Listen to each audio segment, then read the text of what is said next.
Dieu vous bénisse. Voilà, voilà. C'est très bien. Frère, tu m'as demandé 5 minutes, mais tu en as pris 2 fois 5. On va comptabiliser ça après.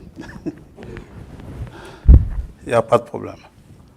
Mais bon, je crois, on en a parlé le lundi déjà. Hein. C'est bien. Dieu vous bénisse richement.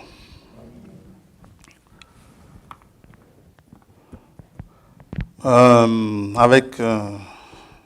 va, Marie-Madeleine? Ok. Avec la résurgence de la pandémie, la question se pose un peu sur le 5 juin sur Astrid, à la Sainte-Seine, pour qu'on n'ait pas beaucoup de questions. La question se pose. Normalement, le lavage des pieds, le partage du pain, ça ne pose pas beaucoup de problèmes. La seule chose qui me retient un peu, c'est le vin. Parce que c'est une coupe pour tout le monde. Je crois qu'il y a quand même 3 petits points là. Si d'ici là, on ne donne pas de changement, on garde la date, mais je regarde un peu là. J'essaie de voir ce que ces gens de la santé appellent le cluster, c'est-à-dire le foyer. Si c'était la fête ou si c'est l'assemblée ou je ne sais pas, j'essaie de voir un peu parmi les personnes qui sont touchées. Mais jusqu'ici, on n'arrive pas encore à déterminer. Mais il y a quand même 3 maisons qui sont totalement touchées, hein, des cas de positivité. Donc, soyons prudents, ne baissons pas la garde. Hein. Gardons donc là les gestes barrières, comme cela a été dit. Il y a des enfants, oui, souvent on aime bien les enfants. Nous tous, nous aimons les enfants. Mais évitons qu'ils passent de bras en bras. Dites-leur bonjour. Le temps viendra où on pourra encore se redire bonjour comme avant. Ça va? Et n'oublions pas dans nos prières les personnes les bien-aimés qui ont contracté cela. Nous prions pour eux. Ça va? Que Dieu vous bénisse. Donc jusqu'ici, on maintient encore la date du 5 juin, mais on va voir. Hein. On regarde l'évolution. Et si le foyer, c'est l'assemblée, on va devoir revenir à un moment donné au système de 15 personnes. C'est-à-dire qu'il faudra téléphoner chez Frère Tombo pour s'inscrire. Mais on n'en est pas encore là. Pour éviter, et si vous pouvez porter le masque, portez-le. Je sais que c'est embêtant, je le déteste, ce truc-là, mais enfin, mais bon. Ah, frère Benoît, tu m'as demandé si j'allais bien, j'ai oublié de t'écrire. Oui, je vais bien, frère. Il n'y a pas de souci. Si je n'allais pas bien, je n'allais pas te le dire non plus. Non, c'est pas vrai. Et toi, ça va? Amen. N'oublie pas, cette grâce, elle est suffisante. Quand quelqu'un me dit ça va par la grâce de Dieu, je dis ok, la grâce est suffisante. Et qu'il ne se plaigne pas quand il demande quelque chose à Dieu et que Dieu ne lui donne pas.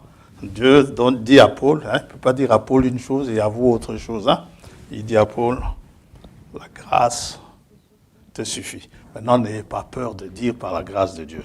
Moi, je vais bien par la grâce de Dieu. Voilà. Dieu vous bénisse. Nous allons continuer notre sujet.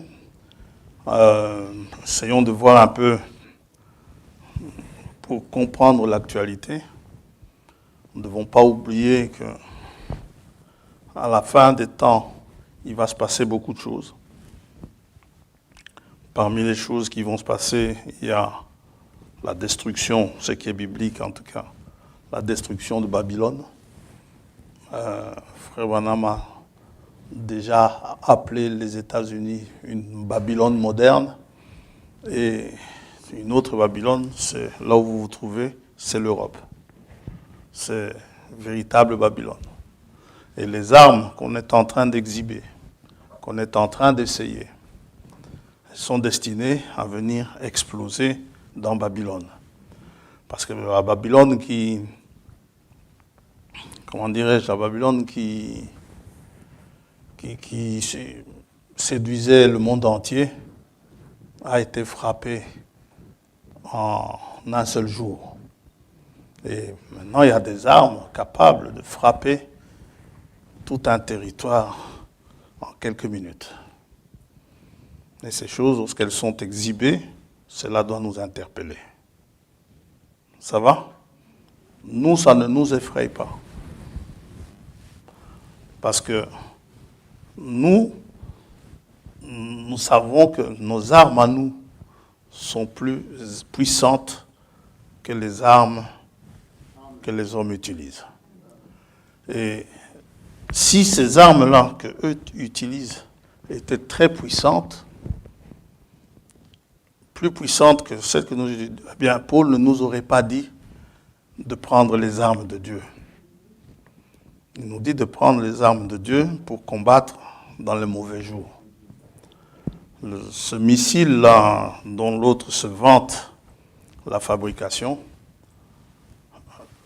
détruit l'homme, mais ne détruit pas l'esprit. Ça va? Mais nous avons quelqu'un qui a une arme qui sait comment détruire cela. Parce que Paul dit, nous ne combattons pas la chair et le sang. Nous combattons contre des esprits méchants. Alors, ces esprits méchants, le missile ne sert à rien. Ce qui sert à quelque chose, ce sont les armes que le Saint-Esprit nous a suggérées dans Éphésiens, chapitre 6.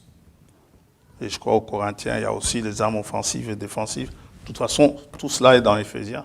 Le bouclier est une arme défensive. La lance est une arme offensive, c'est-à-dire on s'attaque. Et tout est là. Nous avons tout ce dont il nous faut. Pour aujourd'hui, nous allons lire dans le livre d'Hébreux. Edidia, ça va chez toi? Chez toi, ça va? Ok.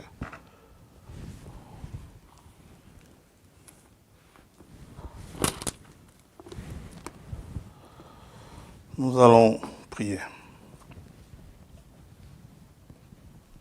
Père Céleste, c'est toujours un privilège d'ouvrir ce livre merveilleux et d'en lire ce qui est écrit, d'en lire les Écritures. Ces Écritures enferment de précieuses promesses que tu as faites, qui sont des promesses certaines. Et celui qui a fait les promesses qui sont écrites là-dedans est plus que capable d'accomplir ce dont il a promis. Rien de ce qui est écrit est impossible. Nous croyons en ces Écritures depuis au commencement jusqu'à l'amen de l'Apocalypse. Ce n'est rien d'autre que la vérité. Aussi, nous te demandons de nous l'inspirer, que dans ces temps mauvais, que nous puissions nous fortifier, dans ces temps mauvais, que nous puissions nous armer, dans ces temps mauvais, que nous puissions nous défendre, que nous puissions marcher d'une manière qui te soit agréable, témoignant que Christ est réellement ressuscité et qu'il vit parmi les siens. Nous te demandons de nous assister et nous nous joignons à notre frère pour les remerciements qu'il a accordés pour le mariage du frère et de la sœur qui sont nos enfants. Nous te demandons de les aider dans leur marche, comme tu as aidé les parents. comme tu nous aides, nous tous, à qui tu nous as fait la grâce de pouvoir franchir cette étape.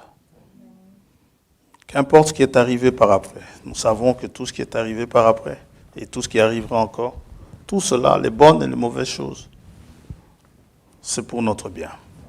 Tu feras concourir cela pour notre bien. Que ton nom soit élevé. Au nom de Jésus-Christ, notre Seigneur, nous t'avons prié. Amen. Est-ce que je l'ai lu? Nous allons lire dans Hébreux chapitre 1er.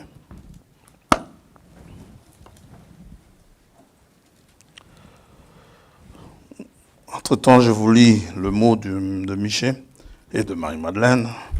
Un grand merci pour l'aide venant de votre part pour notre mariage de la semaine précédente.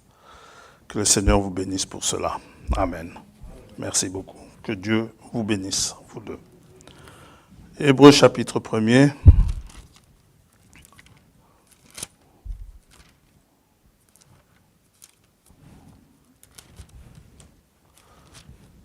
Serons terminés à l'heure.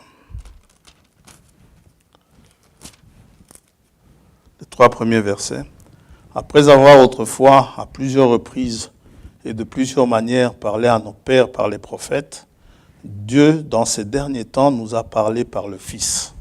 Il l'a établi héritier de toutes choses. Par lui, il a aussi créé l'univers. Le Fils est le reflet de sa gloire et l'empreinte de sa personne. Et il soutient toutes choses par sa parole puissante. Il a fait la purification des péchés, s'est assis à la droite de la majesté divine dans les lieux très hauts. Amen. Que Dieu bénisse sa parole. Une chose est incontestable, vous pouvez vous asseoir.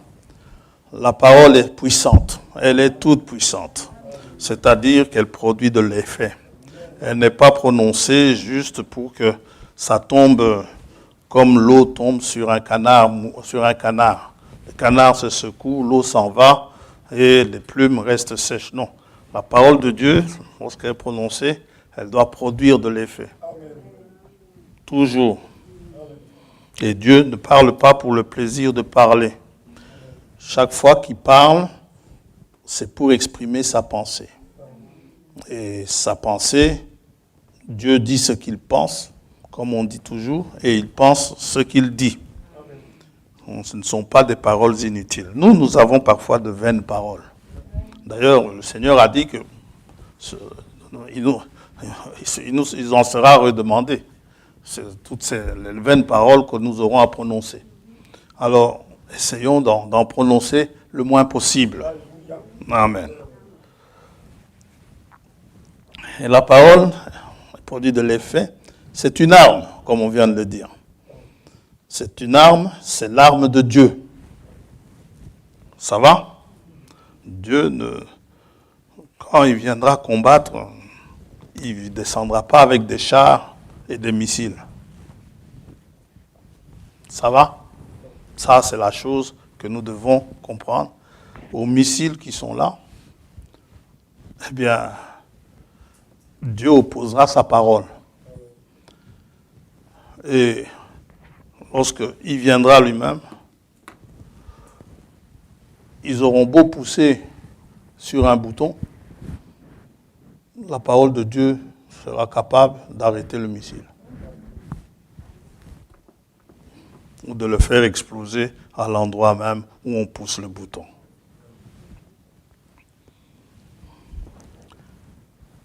Dans Ephésiens 6, nous avons dit, cela nous est confirmé.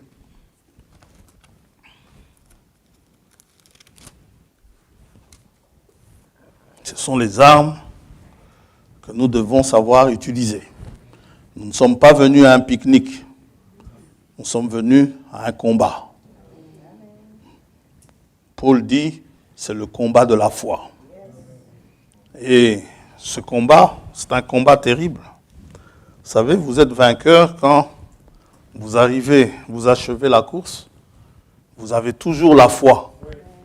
Après tous les coups que l'ennemi vous a portés, après toutes les secousses que vous avez eues, vous avez gardé la foi. Paul a été secoué. Paul a été brutalisé. Paul a été persécuté. Alors que la seule chose qu'il faisait, c'était d'apporter la parole de Dieu. Mais cela ne l'a pas découragé. Non seulement cela, il a même été exécuté. Avant d'être exécuté, il dit, la mort, pour moi, c'est un gain. Oui. Parce qu'il a écrit aux Philippiens pendant qu'il était en prison. Et il dit à Timothée, il dit, j'ai combattu le bon combat. J'ai gardé la foi. Et parce qu'il a gardé la foi, désormais, la couronne de justice lui est réservée. Et c'est notre lot à nous tous. Dieu a besoin d'auprès de lui de vainqueurs.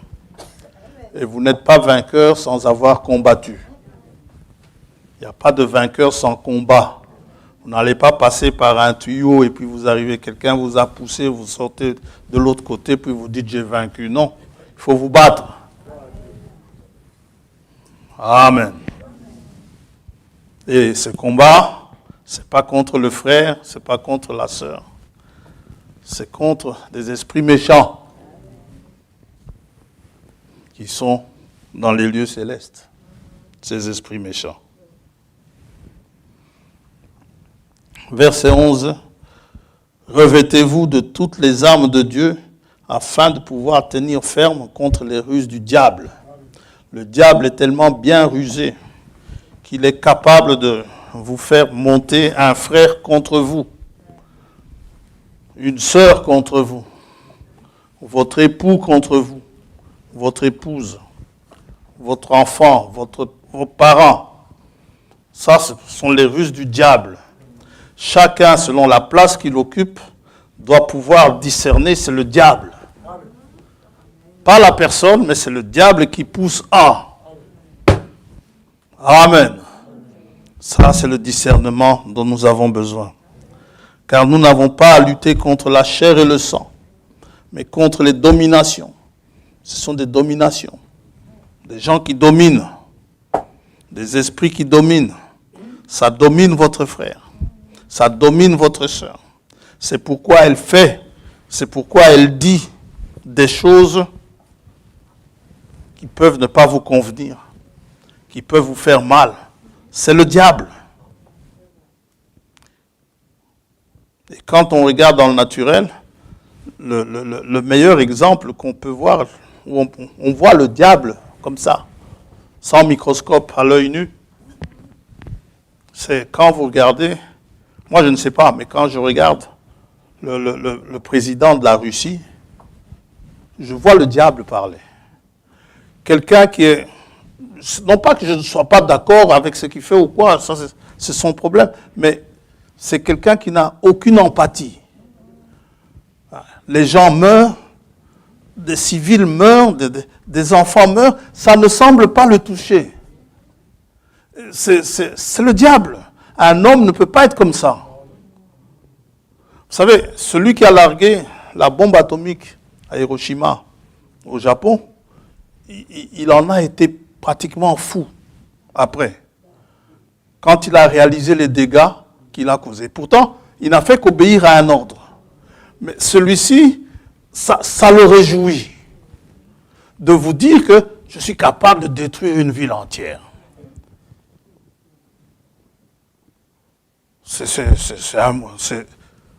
Vous voyez le diable.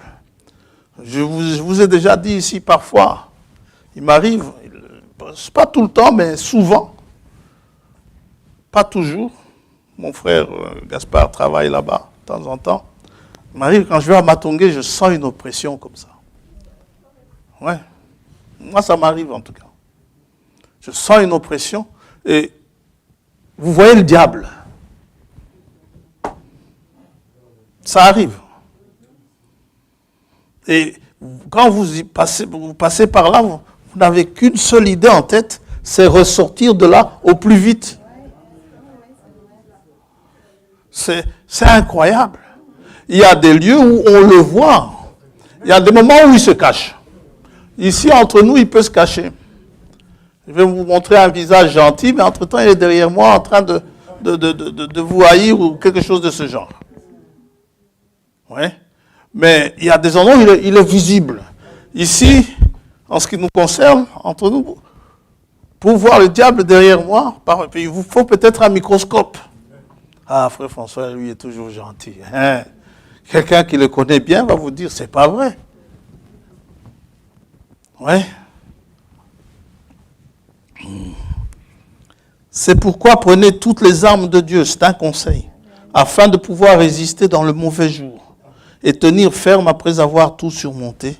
Tenez donc ferme, ayez à vos reins la vérité pour ceinture, revêtez la cuirasse de la justice, mettez pour chaussure à vos pieds le zèle que donne l'évangile de paix.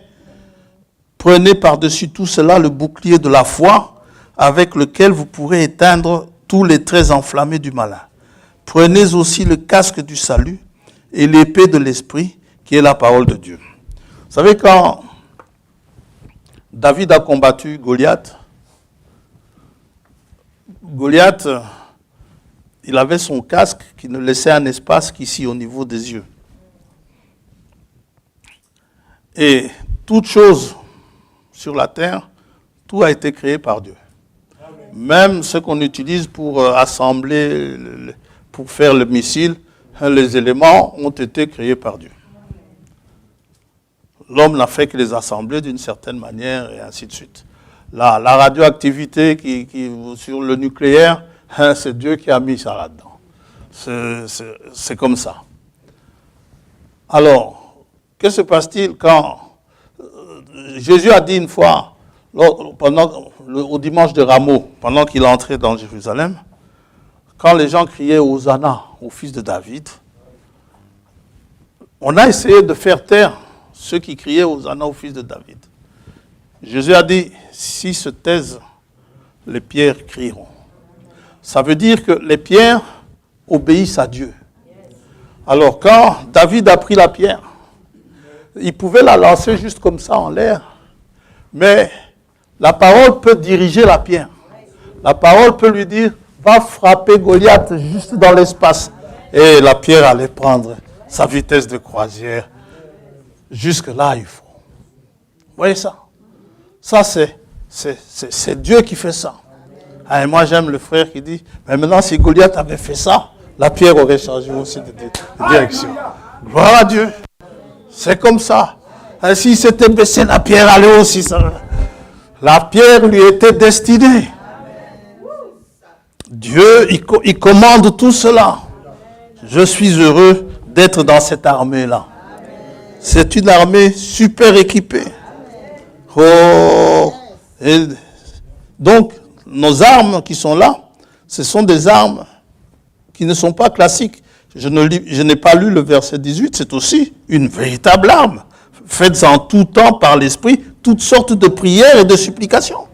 C'est une arme. Et Jacques nous dit, la prière fervente du juste est efficace. Ça veut dire qu'elle produit exactement ce qu'on attend d'elle. Donc, pendant que l'autre se réjouit de ces missiles, nous nous réjouissons en ce temps-ci de la fin, du rétablissement de la parole de Dieu. Satan a tout fait pour que cette parole soit un peu tordue, à gauche, à droite, d'une manière ou d'une autre. Il a tordu beaucoup de choses, mais Dieu nous a envoyé un prophète pour tout remettre en place, pour réajuster la parole, ce qui fait qu'aujourd'hui, la parole du commencement, la parole originelle, c'est ce que nous avons parmi nous aujourd'hui. La parole originelle, n'est-ce pas? Connaissons cela, c'est ça la semence. Et c'est une arme tellement efficace que Dieu dit ceci, Ésaïe 55, ça on n'avait pas lu la fois passée, on l'a juste cité, on va lire dans le rappel, versets 9 à 11, « Autant les cieux sont élevés au-dessus de la terre, autant mes voix sont élevées au-dessus de vos voix, et mes pensées au-dessus de vos pensées. Comme la pluie et la neige descendent des cieux et n'y retournent pas sans avoir arrosé, fécondé et fait germer les plantes, sans avoir donné de la semence au semeur et du pain à celui qui mange, ainsi en est-il de ma parole qui sort de ma bouche. Elle ne retourne point à moi sans effet, sans avoir exécuté ma volonté et accompli mes desseins. Oui, vous sortirez avec joie et vous serez conduits en paix. Les montagnes et les collines éclateront d'allégresse devant vous et tous les arbres de la campagne battront des mains. Vous vous rendez compte? Et effectivement, les arbres battront des mains. Amen. Elle produit exactement l'effet que Dieu attend. Elle a une puissance, ce que nous venons de lire dans Hébreux. Elle est puissante. Elle a une puissance, oui, de vous sauver de l'enfer. Elle a une puissance, la puissance de créer. Amen. Dans notre âge, cette même parole a créé un écureuil. Donc 3 écureuils. Lui, il en a demandé 2. Dieu lui a dit, tu as dit 3. Amen. Quand vous avez dit 3, c'est 3. Il ne faut pas commencer à dire, Seigneur, c'est déjà un grand miracle. 2, ça me satisfait. Non, ça ne doit pas. Tu avais besoin de 3. Amen. Quand vous priez sous l'onction de l'Esprit, l'Esprit vient, vous fait demander quelque chose qui paraît impossible, sans que vous ne vous en rendiez compte. Ce n'est pas grave. Tenez-vous en ça. Ayez confiance en l'Esprit qui vous a conduit dans la prière. Ayez confiance. Parce que quand vous allez vous relever, Satan va vous dire, là tu as été fort là, hein, en demandant ça. Eh bien, dites-lui que Dieu est plus que capable. Si vous avez demandé cela, si l'Esprit vous a inspiré cela, c'est parce qu'il est capable de vous l'accorder. C'est tout. Il ne va pas vous inspirer à dire une chose dont il est incapable de faire. Gloire à Dieu. C'est pourquoi le conseil, les prières, ne priez pas en l'air. Priez par l'Esprit. C'est une véritable arme en ces temps difficiles. Elle a la puissance de briser le roc, comme il nous est dit dans Jérémie 23. Ça veut dire un cœur de pierre. La parole de Dieu est capable de briser cela. Vous avez un fils récalcitrant à la parole, un mari récalcitrant à la parole, ou une femme récalcitrante à la parole. Ayez confiance en Dieu. La parole est capable de briser ce cœur de pierre et de lui créer un cœur de chair, capable de prendre, d'accepter la parole. Nous ne nous décourageons pas. Sincèrement, quand je vois la prière de Rahab exaucée, je ne vois pas pourquoi la mienne ne sera pas exaucée. Amen. Ah, sinon je me plaindrais. Ah oui, je dirais, Seigneur, pourquoi seulement Rahab et pas moi? Elle a demandé les siens, tu lui as donné, pas moi. Dieu ne fait exception de personne. Gloire à Dieu. Il a donné à Rahab, il me donnera aussi. Pourvu que je demande comme Rahab a demandé. La Bible dit ceci, c'est par la foi que Rahab a agi. Elle est dans Hébreux 11, parmi les héros de la foi. Amen. Dieu soit loué. Et non seulement, moi je vais loin, je dis Rahab, Akab, il demande quelque chose, Dieu la lui accorde. Et pourquoi pas moi? Il ne fait point exception de personne. Et Akab, comment est-ce qu'Akab a eu cela? Dieu dit à Élie, tu vois comment il s'est humilié? Bon, sa maison ne sera pas dispersée, et ainsi de suite. Mais la punition restait. Hein? Sa punition restait. Mais il s'est humilié. C'est pourquoi l'apôtre dit, humiliez-vous sous la puissante main de l'Éternel, du Seigneur. La parole de Dieu est un feu. On dit Jérémie 23 toujours, 23-29. Elle est suffisante pour vaincre Satan. Dans le désert, le Seigneur n'a pas utilisé toute sa puissance. Il a utilisé la parole. Satan est venu. Sais-tu que ces pierres peuvent, et ainsi de suite. Le Seigneur lui dit, il est aussi écrit. Il a essayé. Il a tout essayé. Ça n'a pas marché. Et il est parti, attendant un moment favorable. Vous savez, moi je peux lui donner peut-être un moment favorable. Mais pas le Seigneur Jésus-Christ. Le Seigneur, et pour Jésus-Christ, il va attendre longtemps le moment favorable. Amen. Mais quand Dieu me fait entrer en Christ, il peut attendre aussi longtemps. Ah ouais, quand je suis en Christ, c'est bien, je ne pêche plus. Il faut que je sois en Christ. Quand vous dites que Satan m'a eu, c'est que vous êtes sorti. Si vous étiez dedans. Et Satan, c'est ça. C'est pourquoi il essayera toujours, tous les jours, chaque heure, chaque minute, chaque seconde qu'il peut, il essaiera toujours de vous faire douter. Douter de cette parole.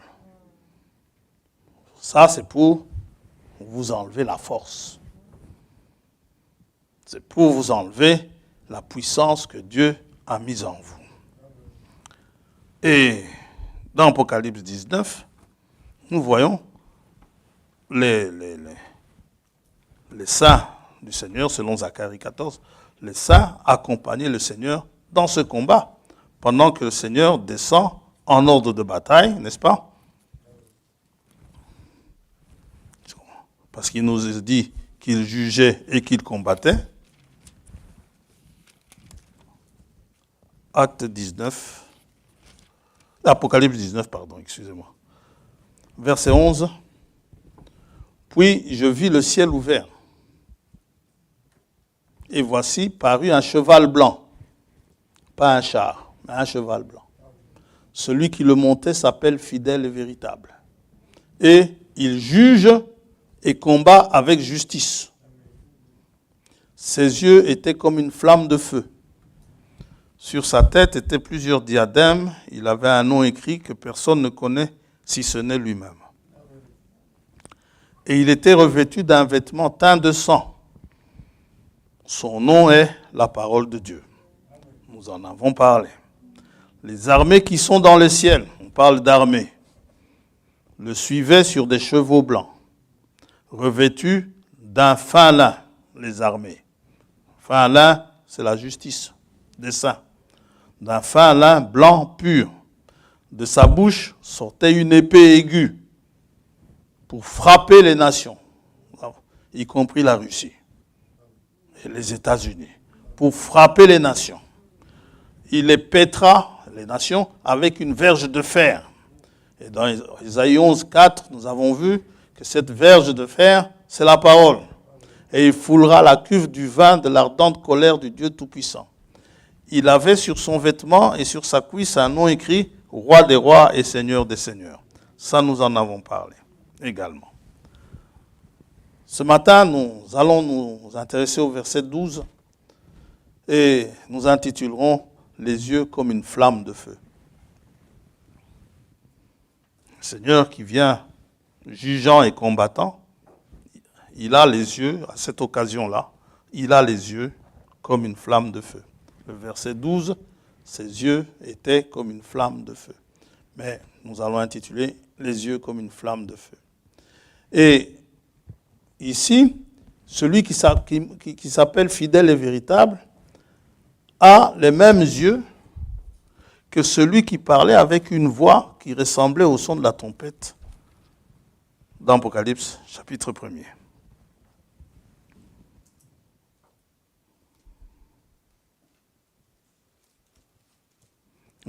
Verset 10, « Je fus saisi par l'Esprit au jour du Seigneur, et j'entendis derrière moi une voix forte comme le son d'une trompette. » Ça va? Qui disait, alors, maintenant, verset 12, « Je me retournai pour savoir quelle était la voix qui me parlait, et après m'être retourné, je vis 7 chandeliers d'or, et au milieu des 7 chandeliers, quelqu'un qui ressemblait à un fils d'homme. » Alors il commence à nous le décrire. vêtu d'une longue robe, ayant une ceinture d'or sur la poitrine. Sa tête et ses cheveux étaient blancs comme de la laine blanche, comme de la neige. Ses yeux étaient comme une flamme de feu. Si ce sont deux personnes différentes, ces deux-là se ressemblent très fort. Ouais. Donc, et nous savons qu'il est, et il se présente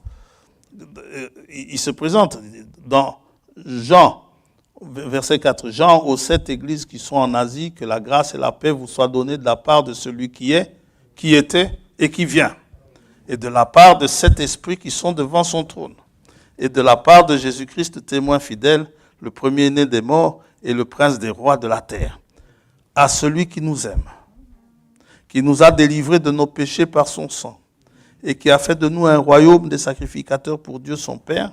À lui soit la gloire et la puissance au siècle des siècles. Voici, il vient avec les nuées. On retient bien ce détail. Il vient avec les nuées. Et tout œil le verra, même ceux qui l'ont percé, et toutes les tribunes de la terre se lamenteront à cause de lui. Ceux qui l'ont percé, nous savons qui a été percé. Oui, amen. Et il se présente. Il dit, je suis l'alpha et l'oméga. C'est lui. C'est-à-dire le premier et le dernier. C'est l'alphabet grec. La première lettre, c'est l'alpha. La toute dernière, leur Z à eux, c'est oméga. Il dit, je suis l'alpha et l'oméga. Dit le Seigneur Dieu. Ah, c'est Dieu. Celui qui est, qui était et qui vient, le Tout-Puissant. Le témoin de Jéhovah dit que Dieu là, c'est écrit avec un petit d. Moi, je dis, alors, ce Dieu avec un petit d, il est tout-puissant. Hein? Il est tout-puissant. Alors, quand tu vas mettre un grand D, ce sera quoi? Oui. Et on le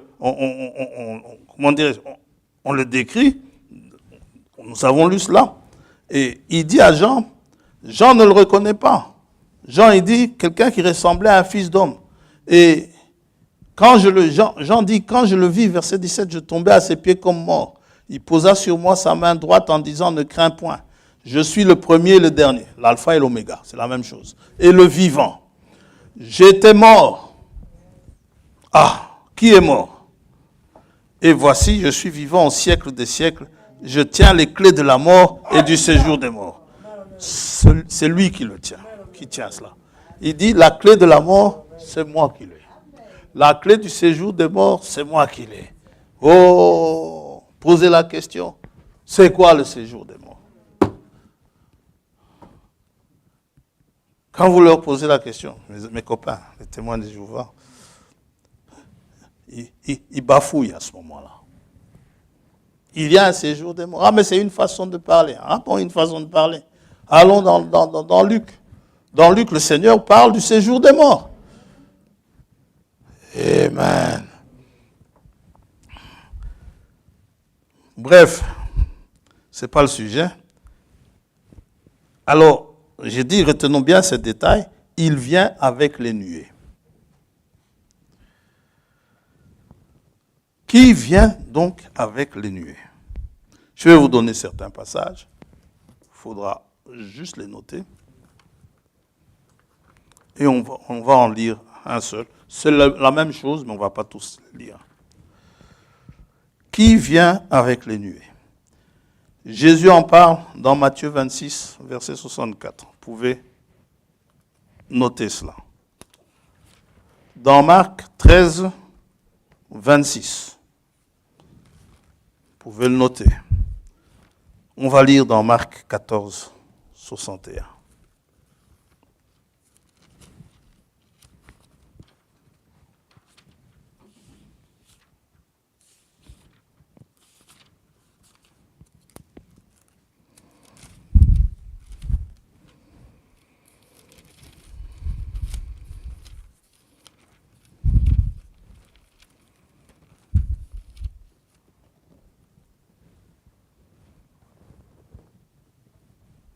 Oh, pour commencer au verset 60. Alors le souverain sacrificateur se leva se levant au milieu de l'assemblée, interrogea Jésus et dit, « Ne réponds-tu rien? Qu'est-ce que ces gens déposent contre toi ?» Jésus garda le silence et ne répondit rien. Le souverain sacrificateur l'interrogea de nouveau et lui dit, « Es-tu le Christ ?» Nous avons longuement parlé du Christ ici. « Es-tu le Fils du Dieu béni ?» Le Christ. Jésus répondit sans détour, « Je le suis. » Amen. Et vous verrez le Fils de l'homme assis à la droite de la puissance de Dieu et venant sur les nuées. Alors, vous savez quoi? Le souverain sacrificateur déchira ses vêtements et dit, qu'avons-nous encore besoin de témoins? Vous avez entendu le blasphème, que vous ensemble, tous le condamnèrent comme méritant la mort. Voyez.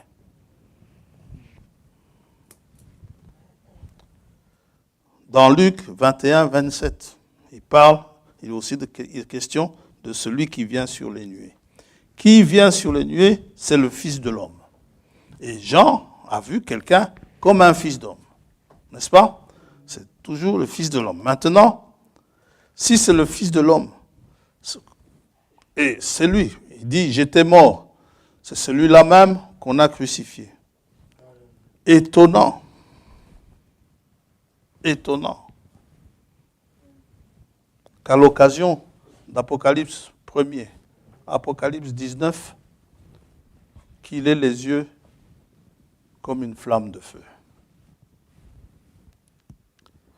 Des yeux qui avaient abondamment pleuré en tant que Fils de l'homme. Abondamment pleuré quand il était sur la terre. Hébreux chapitre 5.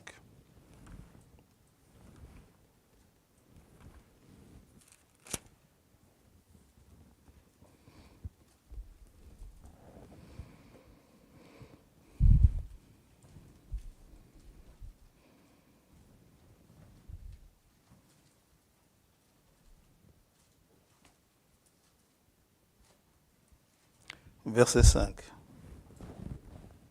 Et Christ ne s'est pas non plus attribué la gloire de devenir souverain sacrificateur, mais il la tient de celui qui lui a dit, « Tu es mon Fils, je t'ai engendré aujourd'hui, le Fils du Dieu béni. »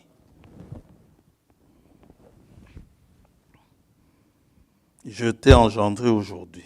Comme il dit encore ailleurs, tu es sacrificateur pour toujours, selon l'ordre de Melchisédek. Parlerons un jour de lui.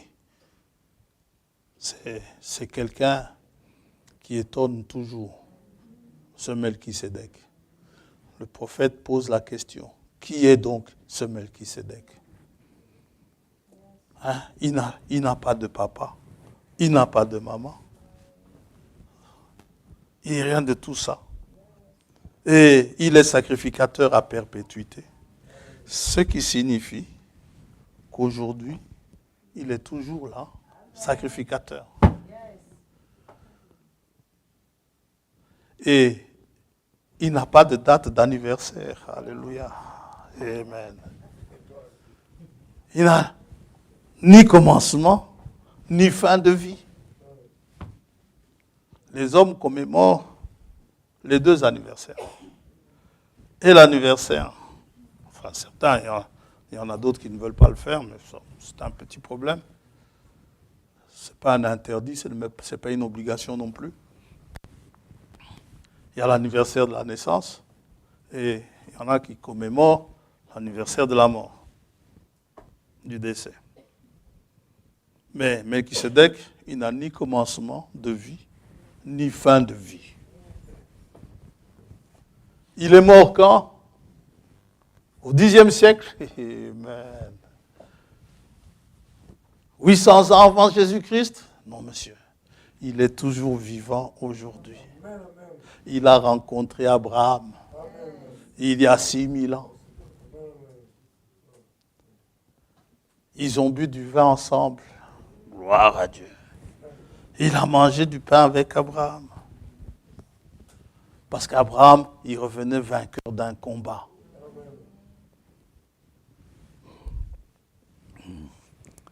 Alors, c'est lui qui, écoutez bien, dans les jours de sa chair, a présenté avec de grands cris et avec larmes, il a abondamment pleuré. Avec larmes, des prières et des supplications à celui qui pouvait le sauver de la mort, et il a été exaucé à cause de sa piété. Il a appris, bien qu'il soit fils, l'obéissance par les choses qu'il a souffertes.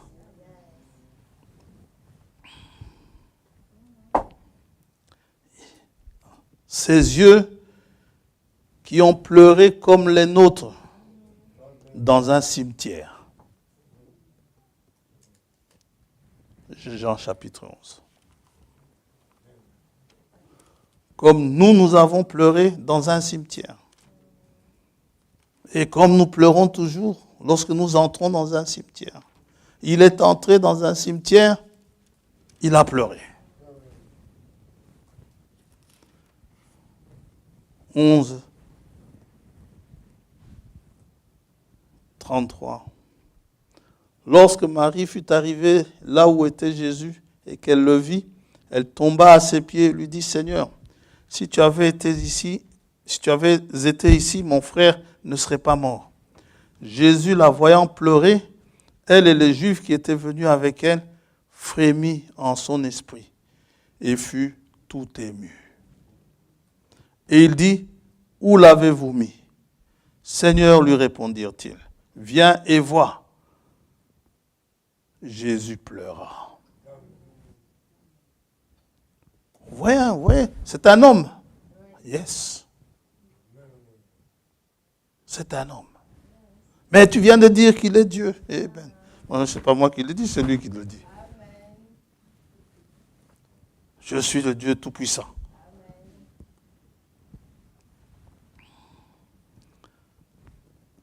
Des yeux pleins de compassion, même envers ses ennemis, ne regardant pas la méchanceté des gens qui étaient en train de le clouer à la croix ou au poteau, comme vous voulez, en rigolant. La souffrance est la même, que ce soit au poteau ou à la croix, la souffrance est là.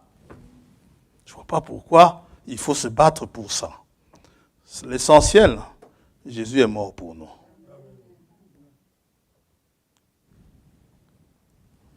Mais nous savons que les Romains utilisaient les croix.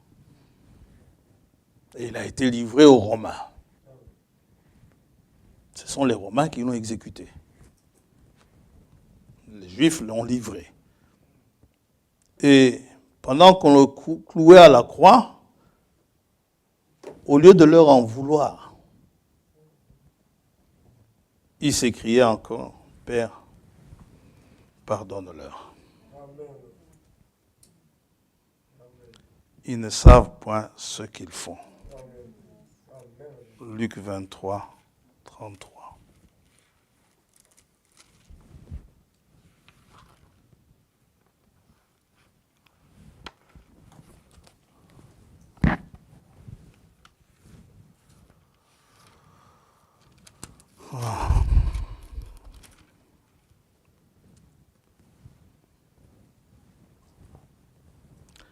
Verset 33.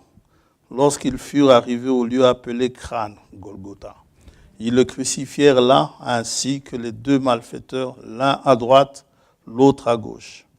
Jésus dit, Père, pardonne-leur, car ils ne savent ce qu'ils font. Ils se partagèrent ses vêtements en tirant au sort. Pendant qu'on lui arrachait ses vêtements, si on fait un drame, les étoiles regardent et se disent non, ils ne vont quand même pas faire ça. Mais on tire la tunique, on tire ceci, on lui enlève cela. Une étoile dit à l'autre, moi je m'en vais. je ne regarde pas ça. Et je n'éclaire pas ça. Elle s'éteint. L'autre dit, je te suis.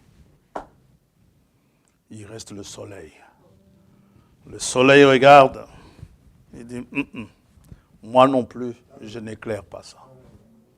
Le Créateur, qu'on le laisse complètement nu. Dans les crucifix, on met une espèce de lange sur lui. Mais pour l'humilier jusqu'au bout, ils lui ont tout enlevé.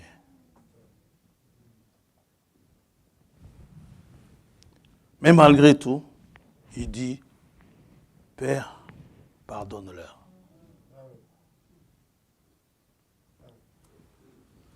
Jean nous dit, nous l'avons lu tantôt, au cimetière, là, avec Lazare, devant la tombe de Lazare, il nous dit quelque chose que les hommes de la terre ici n'ont pas.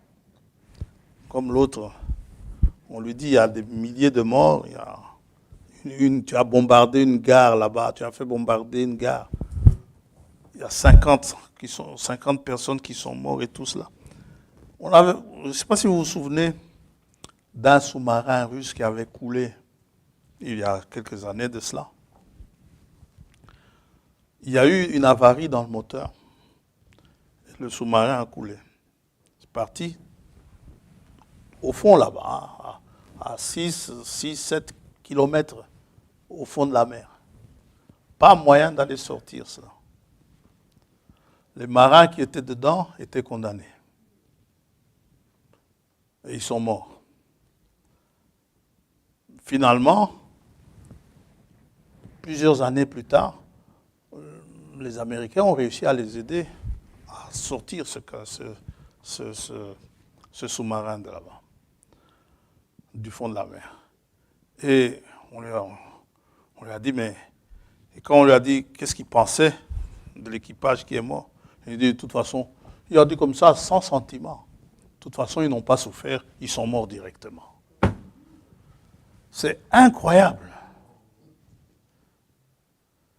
Mais Jean nous dit, quand Jésus est arrivé devant la tombe de Lazare, il fut ému. Le type là n'a pas d'émotion. Jésus en avait, en tant que fils de l'homme. Et frère Abraham dit, de toutes les émotions humaines, celle qu'il a le plus manifestée en tant que fils de l'homme, c'est de pleurer. Il pleurait souvent. Un peu comme ce prophète qui était un type de lui, certainement, dans ce domaine-là, Jérémie le prophète. Jérémie, depuis sa jeune enfance, il proclamait la parole de la vérité. Et il disait la vérité, courageusement. Quand Israël devait être puni, il venait leur dire, vous allez être punis. Pendant que d'autres disaient, mais non, on ne va pas être punis. Dieu lui disait, va leur dire, ils seront punis. Et parce qu'il leur disait cela, on le persécutait. À cause de la proclamation de la vérité. Il était persécuté par ses compatriotes à cause de la parole de Dieu. Et les lamentations que nous lisons souvent, les souffrances que Jérémie a subies, ce n'était pas de la rigolade. Quand Jérémie dit dans Lamentation 3, juste, le premier verset, on va lire. Ce verset-là, Lamentation 3.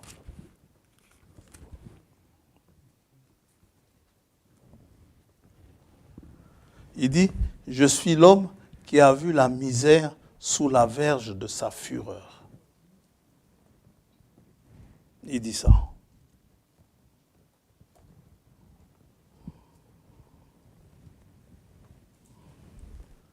Ces mêmes yeux qui sont comme une flamme de feu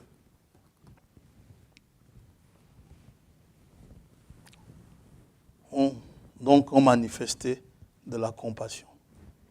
pendant que ses yeux, en tant que fils de l'homme, voyaient ce qui était dans l'homme. Il pouvait voir cela, n'est-ce pas? Rien que les pensées. Simon le pharisien, il dit si cet homme était prophète, il saurait quelle est l'espèce de femme qui parle et qui est à ses pieds. Il le saurait. C'est un faux prophète. Et il a invité. Il a invité chez le Seigneur, viens manger chez moi. Et le Seigneur y va. Il accueille tous ses invités d'une certaine manière. On leur lave les pieds. On déroule peut-être le tapis rouge devant eux. Et lui, il prie Jésus de venir manger avec lui. Jésus arrive, c'est à peine s'il lui adresse le regard. Luc 7, verset 36.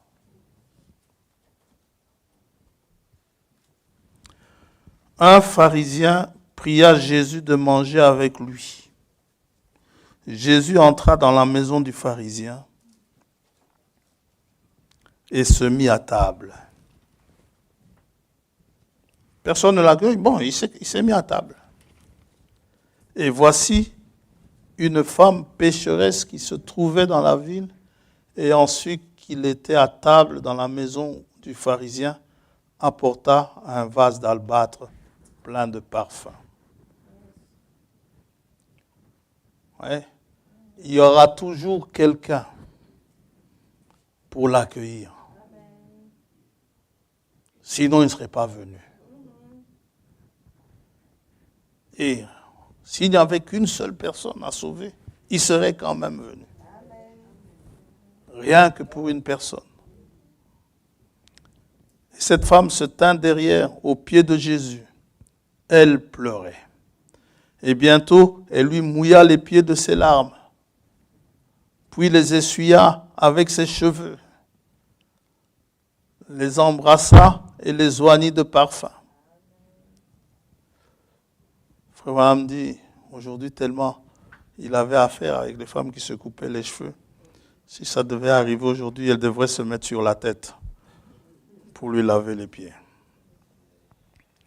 Le pharisien qui l'avait invité, voyant cela, dit en lui-même, si cet homme était prophète, il saurait qui et de quelle espèce est la femme qui le touche.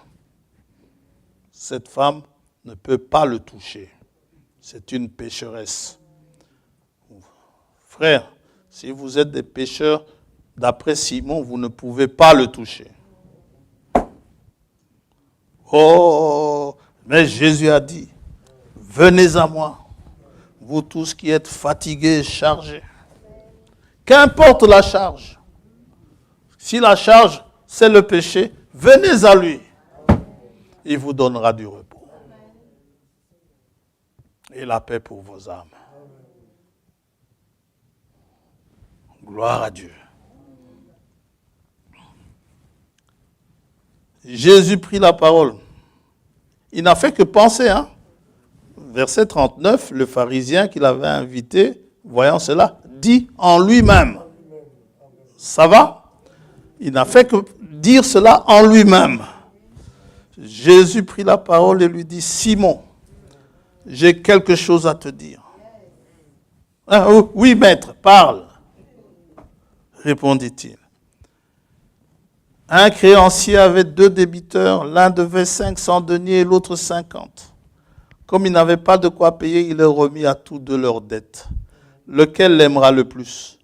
Simon répondit, celui, je pense, auquel il a le plus remis. Jésus lui dit, tu as bien jugé. Puis, se tournant vers la femme, il dit à Simon, vois-tu cette femme? Je suis entré dans ta maison et tu ne m'as point donné d'eau pour laver mes pieds. Tu as voulu que je garde mes pieds sentir mauvais. Mais elle les a mouillés de ses larmes, puisque tu n'as pas voulu donner de l'eau pour payer, pour laver mes pieds. Eh bien, elle a versé des larmes qui ont servi à me laver les pieds et les a essuyés avec ses cheveux parce que tu n'as pas voulu salir tes essuie-mains.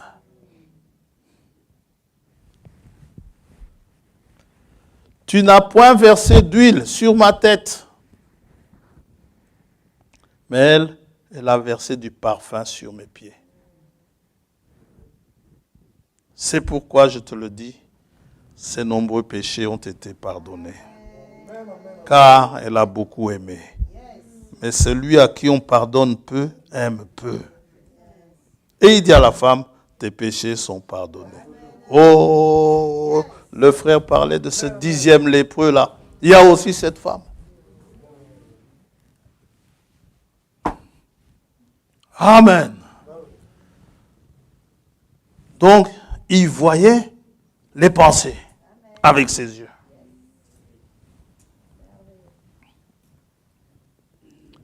Ces mêmes yeux avaient des visions. Il ne faisait que ce qu'il voyait faire au Père. Il pouvait plonger dans le cœur des hommes et connaître leurs pensées.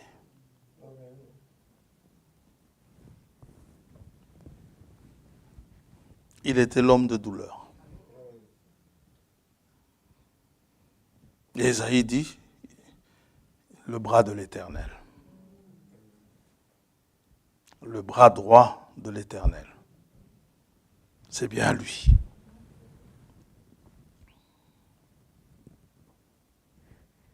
Et ses yeux qui ont pleuré, ses yeux qui avaient de la compassion, ses yeux qui pouvaient exprimer de l'émotion, ses yeux se sont enflammés. Maintenant, ce n'est plus des yeux de compassion. Ce n'est plus des yeux d'émotion. C'est des yeux comme une flamme de feu. Qu'est-ce qu'il fait? Il vient, il juge et il combat. Ce sont les yeux du juge. Vous savez, David dit, les jugements de l'Éternel sont justes et droits. Dieu lui-même dit à Samuel, l'homme regarde à l'apparence, mais Dieu regarde au cœur. Ses yeux enflammés regardent dans les cœurs. Et venant en tant que juge, une chose est sûre, je ne serai pas puni pour un péché que je n'ai pas commis. Il juge avec justice.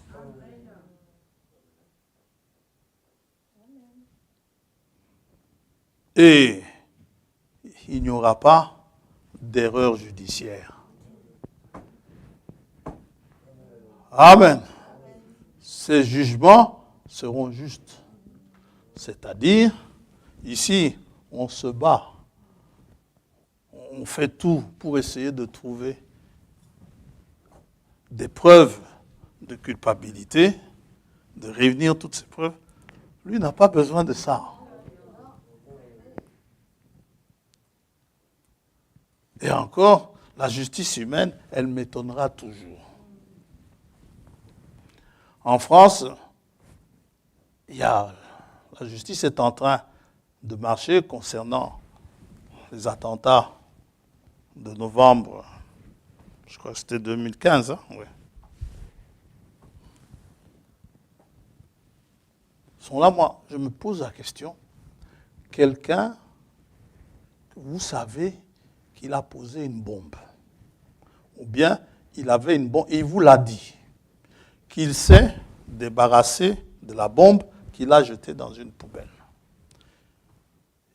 Il ne s'est pas, comment dirais-je, il ne s'est pas fait sauter. Maintenant, qu'est-ce que vous cherchez encore comme preuve. Ils essaient de savoir ce qu'il en était exactement. Mais ça, il dira aux hommes ce qu'il voudra dire. Mais Dieu sait exactement ce qui s'est passé. Pourquoi il a abandonné cette bombe dans une poubelle? Il peut mentir disant, oh, j'ai eu pitié des hommes et des femmes, des jeunes gens qui étaient là. C'est ce qu'il a dit. Mais Dieu sait si c'est vrai ou si ce n'est pas vrai. Avec ses yeux-là, Dieu voit ses intentions. Yes. Ouais. Ses yeux enflammés sont les yeux du juge. Comme il y a une chanson, il y a un cantique qu'on ne chante plus, ça fait très longtemps qu'on n'a plus chanté. Il y a un œil qui te regarde, quoi que tu fasses, où que tu sois, il y a un œil. Ses yeux enregistrent la vie de toute chair. Ce n'est pas moi qui le dis, c'est le prophète. Il parcourt la terre, ses yeux. Il regarde les hommes au cœur et non à leur apparence. Vous voyez quelqu'un, et nous sommes dans un jour compliqué, dans un jour où les hommes aimant le plaisir plus que Dieu, ils ont l'apparence de la piété. Vous allez regarder, vous allez dire, oh là là, quel frère pieux. Mais reniant ce qui en fait la force. Et ça, Dieu le sait. C'est juste une apparence. Il y en a qui ont ces apparences qui plaisent aux hommes, mais Dieu dit à Samuel, je l'ai rejeté. 1 Samuel 16, verset 7.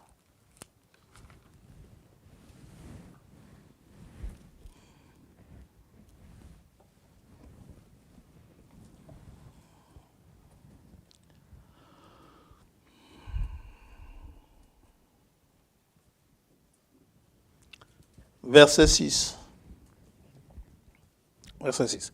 Lorsqu'ils entraient, il se dit en voyant Eliab, Samuel se dit en voyant Eliab, certainement loin de l'Éternel est ici, devant lui. Ça, il est bien bâti, c'est vraiment lui. Et l'Éternel dit à Samuel, ne prends point garde à son apparence et à la hauteur de sa taille. Amen. C'est un peureux. Comment ça, c'est un peureux? Quand Goliath va se mettre devant lui, cette apparence-là, eh bien, elle n'agira pas. Il va même essayer de faire taire son petit frère. Tais-toi. Tu es venu ici pour nous troubler. Pas lui, c'est un peureux. Les faux courageux là qui viennent. Dieu regarde et dit, c'est un peureux. C'est un fils d'Isaïe, d'accord, mais c'est un peureux. Le bodybuilding ne sert à rien. Gloire à Dieu. Il dit, ne prends point garde à son apparence et à la hauteur de sa taille, car je l'ai rejeté. Je ne saurais pas l'utiliser devant Goliath. Pas lui. L'Éternel ne considère pas ce que l'homme considère. L'homme regarde à ce qui frappe les yeux. Mais l'Éternel regarde au cœur. Ces yeux-là regardent les cœurs des gens.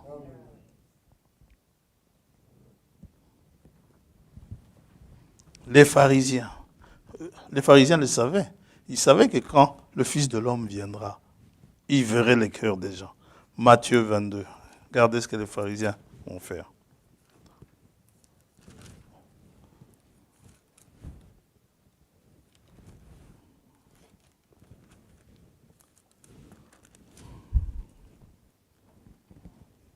Verset 15. Alors les pharisiens allèrent se consulter sur les moyens de surprendre Jésus par ses propres paroles. Ils essayent d'aller surprendre le Seigneur par ses propres paroles. Ils envoyèrent auprès de lui leurs disciples avec les Hérodiens. C'était une espèce de parti politique, les Hérodiens, qui étaient les partisans d'Hérode. Voilà. Donc, au lieu de servir l'homme, non, au lieu de servir Dieu, il servait l'homme, Hérode. Avec les Hérodiens qui dirent, Maître, nous savons que tu es vrai. Des menteurs. Maître, nous savons que tu es vrai et que tu enseignes la voie de Dieu selon la vérité, sans t'inquiéter de personne, car tu ne regardes pas à l'apparence des hommes. Oui. Comment ils essayent de le flatter. Alors ils viennent avec une question, croyant qu'ils vont le coincer.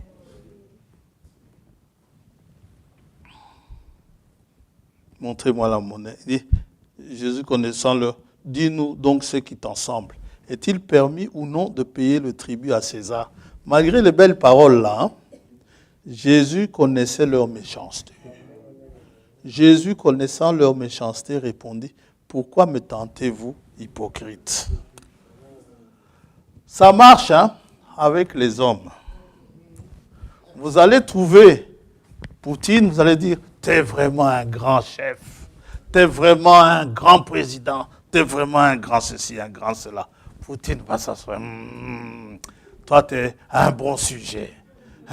Mais là-dedans, vous êtes en train de l'envoyer sur les roses. On va te faire voir. Mais t'es vraiment bien. Tout ça. Mais ça, Poutine ne voit pas. Alors, celui qui se met à genoux, il commence, Seigneur le grand, Dieu voit. Nous savons que tu... Mais Jésus connaissait leur méchanceté.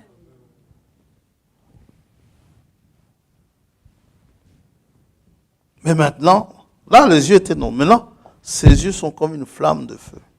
Il vient pour rétribuer chacun selon ses œuvres.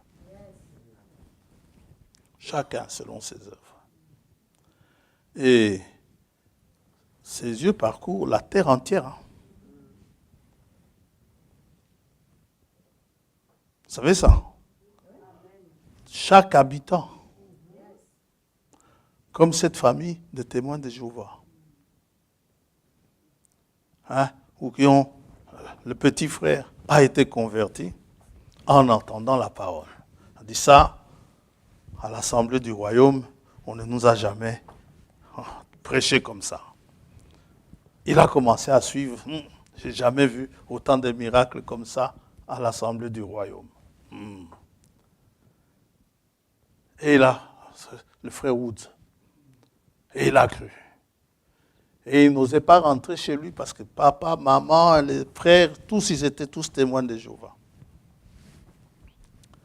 Alors le papa, sachant que son fils, maintenant, commençait à suivre cet excité-là, qu'on appelait William Branham, il dit, va chercher ton frère, il est perdu. Le frère est arrivé.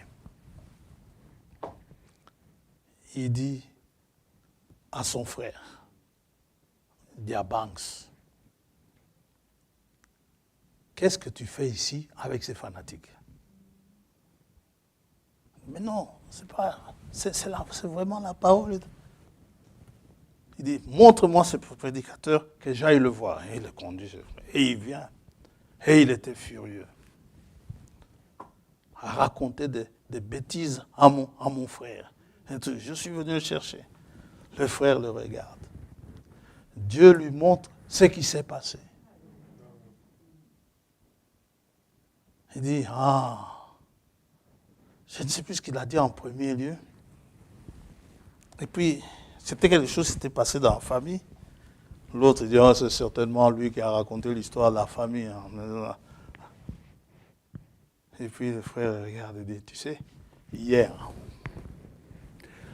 quand tu étais dans la maison là, quelle maison? la maison d'où tu es sorti par la fenêtre. Tu es entré par la porte, mais tu en es sorti par la fenêtre. Tu as bien fait de sortir par la fenêtre. Parce que le mari de la femme, il t'attendait à la porte avec un fusil. Il dit ça, c'est pas là qu'il lui a raconté. Il a vu que Dieu voyait tout. Le frère, comment il s'appelle encore? Perry Green. Il est décédé il n'y a pas longtemps. Il dit, il devait aller avec les coiffeurs, avec ses enfants chez le coiffeur. Et il était là, et c'était grand pote à Billy, le fils du frère. Voilà. Il suivait toujours Billy, et il y avait des réunions. Mais les coiffeurs ferment à une certaine heure.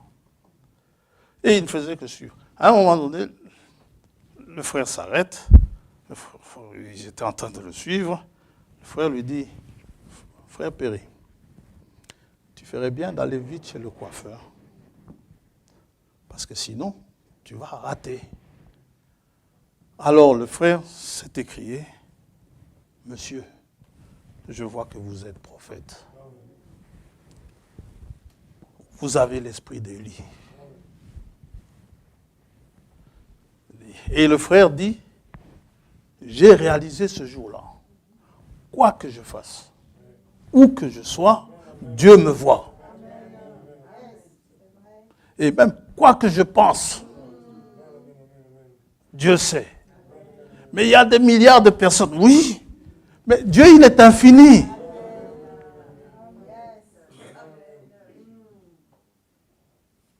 Dieu est infini. Ah! Le frère lui a dit, garde ça pour toi. Beaucoup de gens ne comprennent pas ça.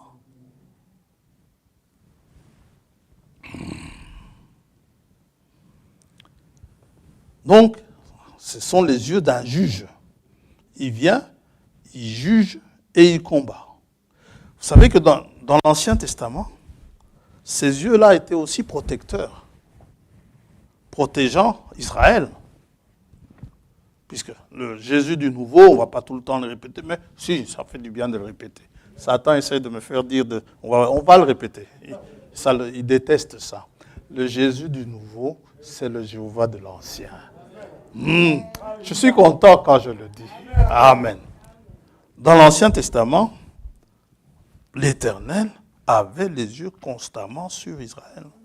Quel privilège ils avaient. Deutéronome 11.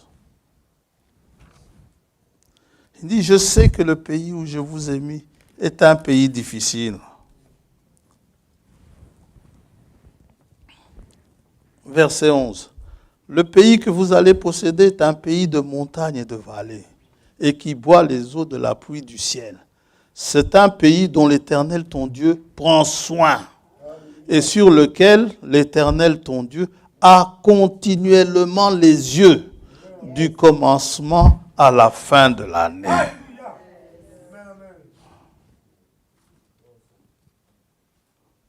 Oui. Si je suis sous son regard, c'est sûr que je suis sous sa protection. Gloire à Dieu. Donc, c'est le juge qui vient pour rétribuer chacun selon ses œuvres. Ce n'est pas tout. Ses yeux peuvent aussi être une arme. Vous savez, quand il a combattu Pharaon, c'est du regard, hein? Exode 14.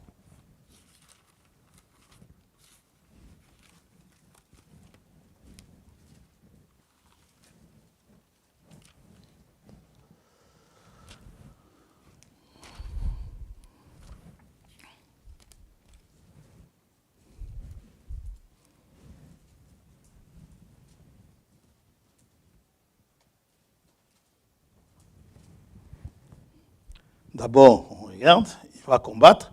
Verset 14, l'Éternel combattra pour vous. Verset 14, donc. 14, 14. Et vous, gardez le silence. Verset 22, on saute. On va terminer. Les enfants d'Israël entrèrent au milieu de la mer à sec. Et les eaux formaient comme une muraille à leur droite et à leur gauche. Les Égyptiens les poursuivirent. Et tous les chevaux de Pharaon, ses chars et ses cavaliers, entrèrent après eux au milieu de la mer. À la veille du matin, l'Éternel, de la colonne de feu et de nuée, regarda le camp des Égyptiens. C'est la seule chose qu'il a faite. Il regarda le camp des Égyptiens et il mit en désordre le camp des Égyptiens. Le regard. Rien que le regard. Il ôta les roues de leurs chars. Amen. Et en rendit la marche difficile. Les Égyptiens dirent alors, fuyons devant Israël, car l'Éternel combat pour lui contre les Égyptiens. C'est évident ça. Contre le psalmiste dit, il a menacé la mer.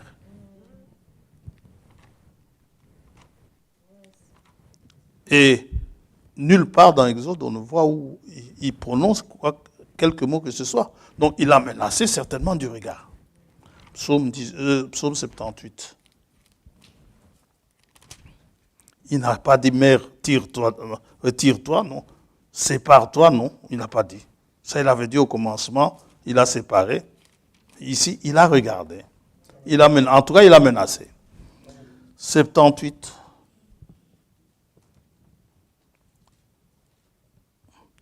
Verset 13, il fendit la mer et leur ouvrit un passage.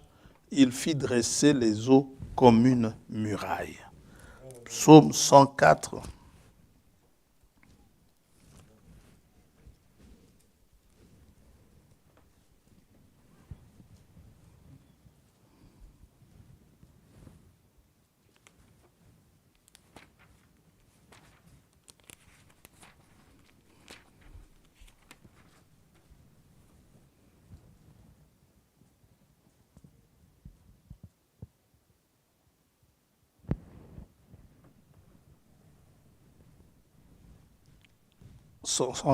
Excusez-moi. Verset 31, 32. Que la gloire de l'Éternel subsiste à jamais. Que l'Éternel se réjouisse de ses œuvres. Il regarde la terre et elle tremble. Le regard. Il regarde la terre et la terre tremble. Il touche les montagnes et elles sont fumantes. Je chanterai l'Éternel tant que je vivrai. Je célébrerai mon Dieu tant que j'existerai. Psaume 106.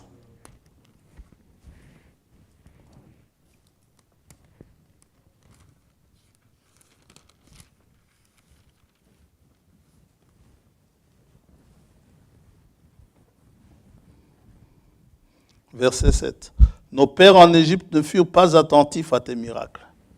Ils ne se rappelèrent pas la multitude de tes grâces. Ils furent rebelles près de la mer Rouge. Mais il les sauva à cause de son nom pour manifester sa puissance. Écoutez, il menaça la mer Rouge et elle se dessécha. Et il les fit marcher à travers les abîmes comme dans un désert. Il les sauva de la main de celui qui les haïssait. Il les délivra de la main de l'ennemi. Amen. Habakkuk 3.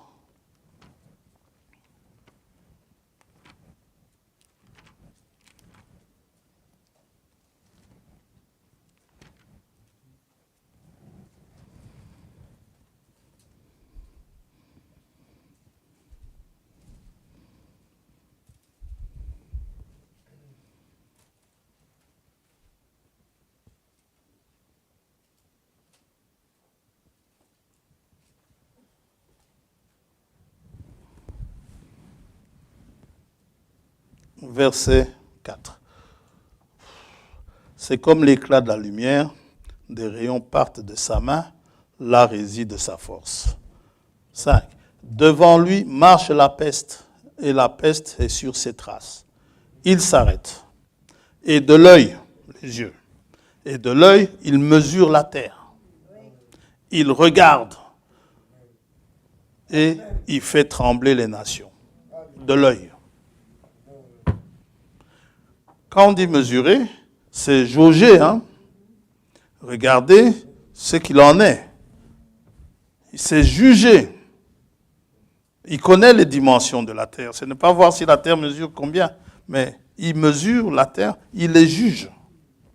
Il la juge.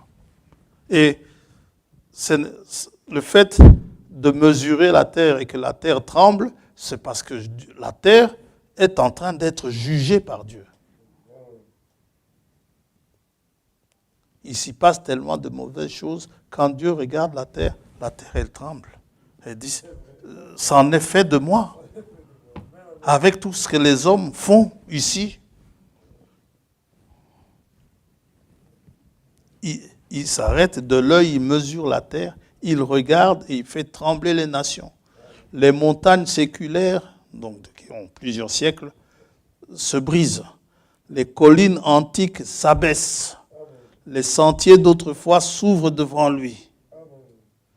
Je vois dans la détresse les tentes de l'Éthiopie et les tentes du pays de Madian sont dans l'épouvante. Tout ça de l'œil. L'Éternel est-il irrité contre les fleuves? Est-ce contre les fleuves que s'enflamme ta colère? Contre la mer que se répand ta fureur pour que tu sois monté sur tes chevaux, sur ton char de victoire? Vous connaissez le char de l'Éternel, c'est quoi? On n'a pas le temps, on doit terminer. Ce sont les vents. Vous les chantez dans les cantiques. Il marche sur les nuées et les vents sont ses chars. Mais les yeux de l'Éternel, il peut embraser la terre rien que par le regard. Assécher la mer rien que par le regard. Détruire toutes les armes, anéantir toutes ces armes qu'on est en train de fabriquer rien que par le regard. Les rendre impuissantes. Et c'est avec ce regard, ces yeux de flamme, comme une flamme de feu, qui vient pour combattre les nations. Et nous serons à ses côtés, faisant partie de son armée. Merci ma chérie. Oui, c'est comme ça. Que le Seigneur vous bénisse. Le regard de l'Éternel. Pas seulement regarder les gens à côté, regarder son voisin, mais que chacun sache que les yeux de l'Éternel sont sur lui, sur son cœur. Et ces yeux qui avaient de la compassion pendant les jours de sa chair, ces yeux-là seront des yeux du juge. Et le juge, il jugera avec équité. Ça veut dire que ce qu'on a fait de mal, on devra y répondre. Alors, maintenant, pour échapper à cela, parce que personne n'a fait que du bien dans sa vie, ça signifie qu'au jour du jugement, nous allons subir la colère de Dieu. Mais qu'est-ce que Dieu fait pour que nous ne puissions pas être jugés? Il nous envoie Jésus-Christ. Et Jésus-Christ, quand il vient, celui qui le reçoit ne sera pas jugé. Il passe de la mort à la vie et ne passera pas en jugement. Son jugement, lui, Jésus l'a subi au calvaire, à Golgotha. La punition que vous méritiez c'est lui qui a écopé de cela. Le châtiment que je devais subir est tombé sur lui. Je suis content de l'accueillir. Ses yeux comme une flamme ne m'effraient pas, ne m'effraient plus. Bien que Jean, dans l'Apocalypse, Jean a été effrayé. Le Seigneur l'a relevé. Il lui dit, ne crains pas. Je ne m'effraie pas. Pourquoi? Parce qu'il m'a dit, ne crains pas. C'est moi, j'étais mort, mais je suis le vivant. Mais la terre, allez un peu dire aux gens, aux journalistes qu'il y a une secte là-bas, au 94 rue de Firlan, où on prêche la venue de Jésus-Christ. On parlera de vous à la radio. On dira qu'il y a une secte ici, n'est-ce pas, où le pasteur fait peur aux gens en leur disant que Jésus vient. Oui. Il y en a un qui était, je ne sais pas si c'est le pasteur de là où on a célébré le mariage, mais je ne sais pas si c'est de là, mais il y a un pasteur de Rhodes-Saint-Genèse ou Waterloo, je ne sais pas, qui a subi les foudres de la presse à cause de ça. Pourquoi? Parce qu'il prêche la venue de Jésus-Christ. Il dit que ça fait peur aux gens. Ah ben oui, quand on dit qu'il vient avec ses yeux comme une flamme de feu, la terre, elle tremble. Yes. Amen. Qu'elle tremble. Que Dieu vous bénisse. Nous allons prier.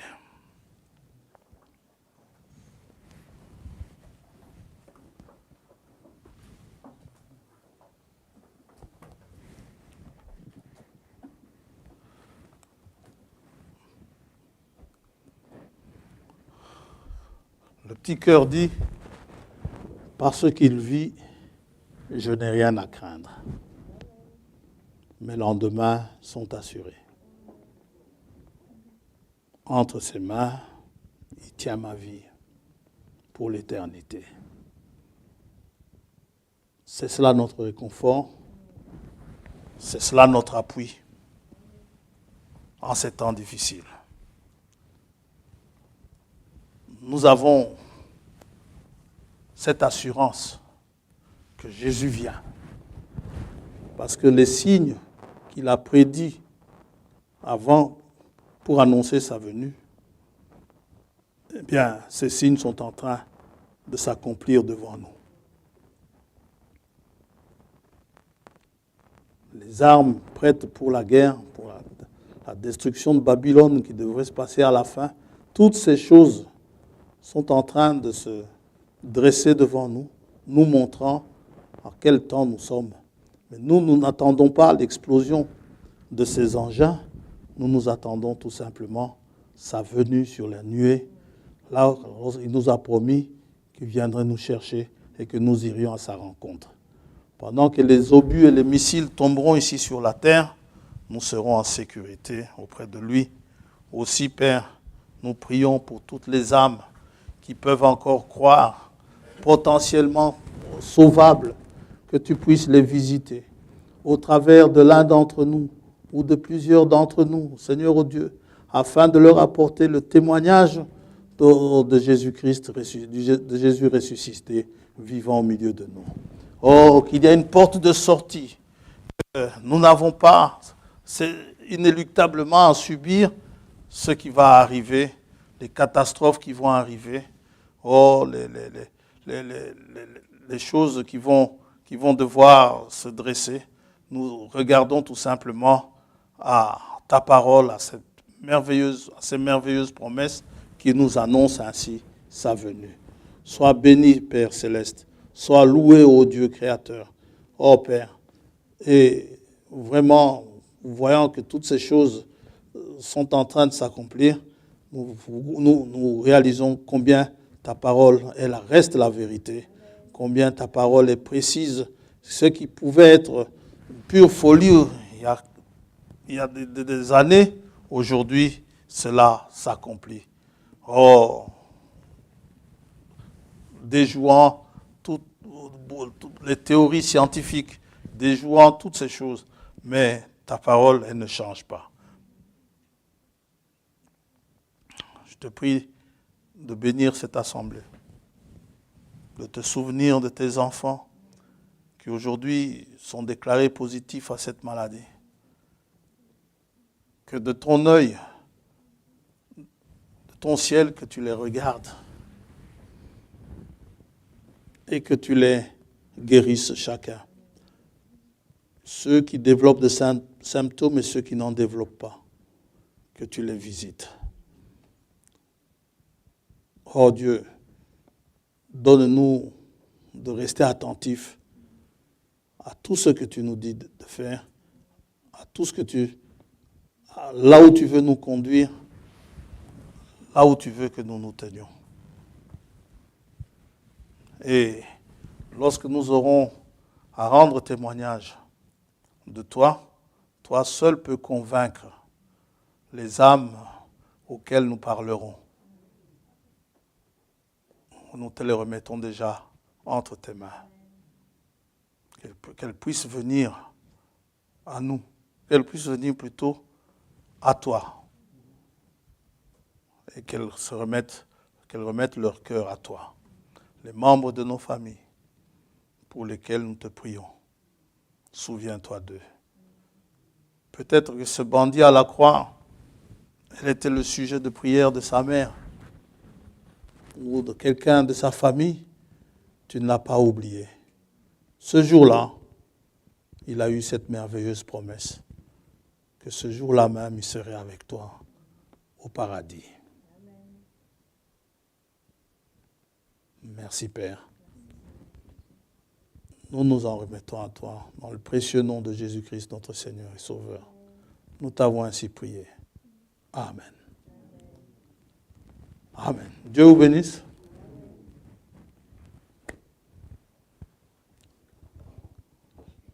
Et n'oublions pas les gestes barrières.